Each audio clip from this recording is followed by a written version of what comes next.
everybody. So tuning in here with Mrs. Grandy. She has politely agreed to help us out and talk a little bit about some different kind of jobs that she had in her life experience.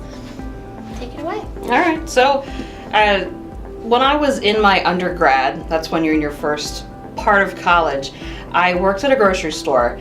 And I guess it's fair to say that my talents were going very underutilized because, slicing meat all day isn't very exciting. But they quickly realized that I was creative. So they switched me over to the floral department. And I got the opportunity to go to some FTD trainings. And I guess my point here is an employer might hire you for one thing, but they might come to realize that you fit better in a different role. So always look for opportunities to let your individual skills shine, because your employer's going to pick up on that, and you'll be in a much better position than slicing meat. You'll be arranging flowers. Were you much happier in that position? Yes, definitely. I felt a little more valued. I felt like I could contribute more to the company that I was working for, and it was a much more pleasant work experience for sure. Very cool. And that was your first job? That was my first, I guess you could say, real job. I mean, I worked at like an ice cream shop before that, but... And how did you apply for that job? Which one? Either the ice cream shop or working at the grocery store. So the ice cream shop, when I was in high school, I was looking in the newspaper because my parents were telling me, you can't just sit around the house all summer.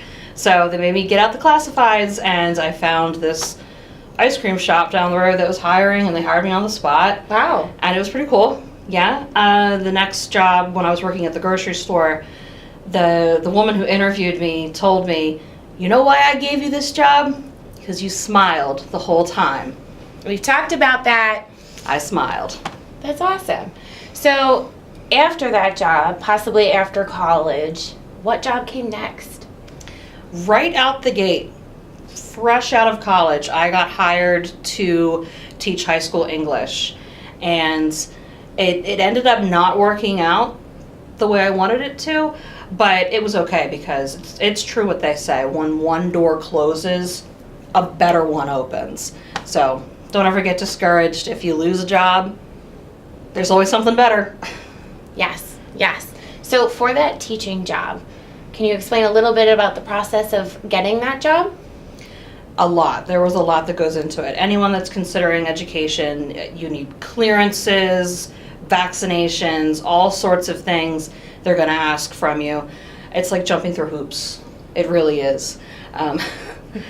But there was a process of a phone interview, then a face-to-face interview, and then they wanted me to teach a fake class, and they gave me lots of critiques.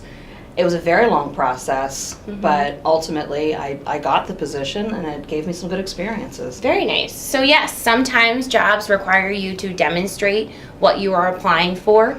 A lot of those jobs are a little upper level, but sometimes it's required. And sometimes the job process does take a few more steps than just one.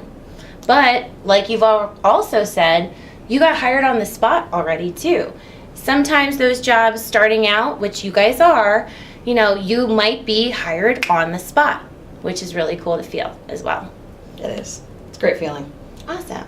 Is there any other jobs that you would like to share with us that you may have had throughout your life? There was one that was kind of funny. I taught at a tutoring center, and I was applying to be an SAT prep tutor. And as part of the interview, I showed up for the interview. The first part was, take the SATs. Woo! Yeah, I had to take the SATs on the spot.